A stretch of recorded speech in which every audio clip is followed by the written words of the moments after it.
Bon, Jean, merci d'être avec nous aujourd'hui. Alors, on va parler de quelque chose qui agace beaucoup les amateurs, surtout que le vin coûte de plus en plus cher. Ce sont les défauts du vin.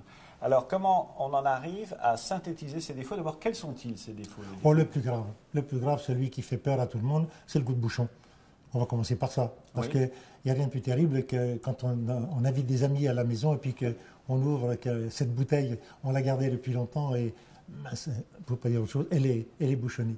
Donc, on n'est pas fait. Et au restaurant, on culpabilise. On dit qu'on l'a mal conservé. Voilà. Bon, mais deuxième, c'est au restaurant. Quand on s'est dit, ça ne va pas, et qu'on doit appeler le sommelier en disant, vous voulez le goûter avec moi, il me semble qu'il y a un petit problème. Il ne faut pas se tromper là, il ne faut pas se ridiculiser devant ses invités. Je dirais quand on a le moindre doute, il ne faut pas hésiter à faire trancher, soit par ceux qui sont autour de la table, voilà. Et les femmes souvent ont un nez remarquable pour déterminer le goût de bouchon, ou bien effectivement, si le restaurateur est de bonne foi, on le fait arbitrer. En reconnaissance, absolument. Par rapport à tous les avantages qu'elles ont déjà sur nous, c'en est encore un supplémentaire.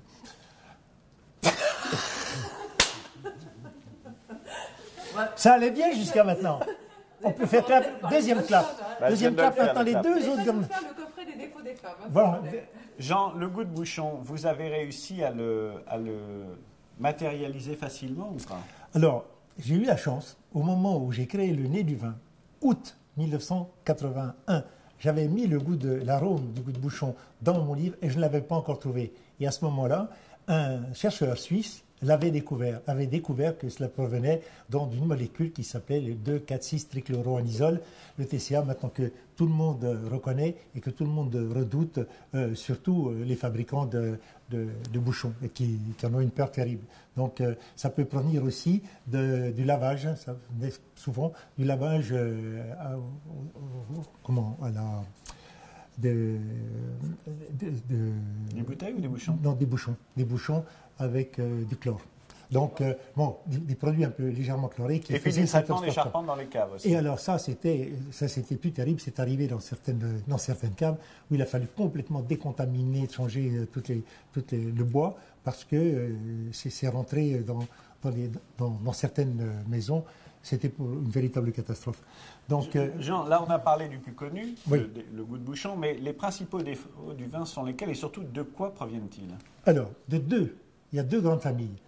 Je dirais, la première grande famille, c'est l'excès d'oxygène. Donc, trop d'air va tuer déjà le jus de raisin. Le jus de raisin, si on le met en le sortant du pressoir et qu'on le laisse un moment à l'air libre, il va brunir très rapidement. Donc, il y aura déjà un arôme de goût de pommelette qui va arriver. Donc, cet excès, ensuite, va se transformer vers de l'acide acétique, donc le vinaigre.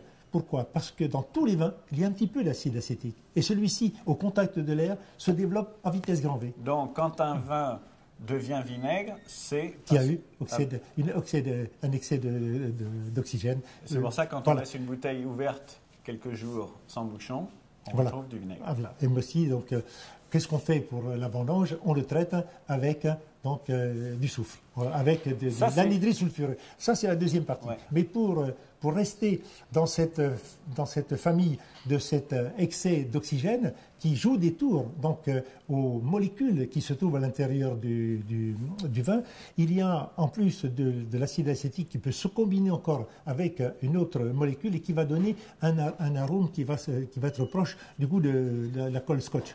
Donc on a une totale, et il faut éviter toutes ces choses avec un traitement d'anhydride sulfureux.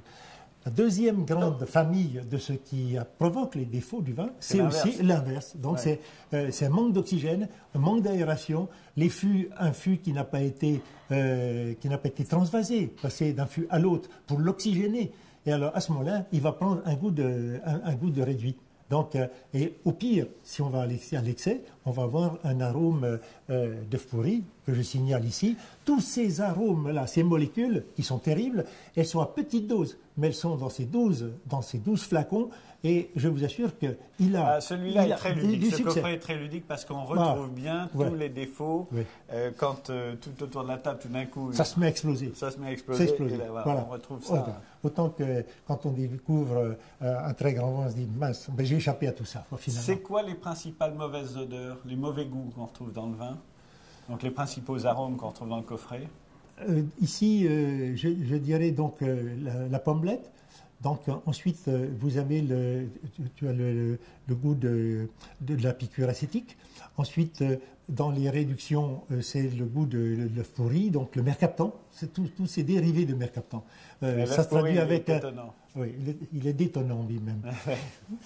Donc, on se retrouve aussi avec des sortes de choux, de chou-fleur, mais cuits.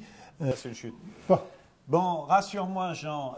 Je dirais que le coffret du nez du vin, c'est idéal pour découvrir le vin, apprendre à reconnaître les arômes, mais celui-là, c'est peut-être celui que je placerai en 2, moi, personnellement, parce que ça nous permet de mieux comprendre les mauvaises bouteilles qui créent le vrai drame familial quand on y a mis beaucoup d'argent, qu'on avait beaucoup d'attentes et que ça n'est pas au rendez-vous. Mais Jean, rassure-moi, c'est très accidentel quand même. Oui, c'est vrai, tout à fait. C'est vraiment accidentel. On a quand même maintenant, grâce aux travaux de l'œnologie, en France et dans le monde, on a pris tous les moyens pour éviter prendre ces risques-là. On sait vraiment ce qu'il faut faire pour ne pas avoir ces problèmes. Donc, je pense que tous les vignerons, s'ils ont un minimum d'attention et d'études avec les stations œnologiques qui sont autour de chez eux, je pense qu'ils peuvent éviter très facilement tous ces défauts qui se trouvent dans notre coffret. C'est d'ailleurs à ça qu'on reconnaît un bon vigneron. Voilà. Merci Jean.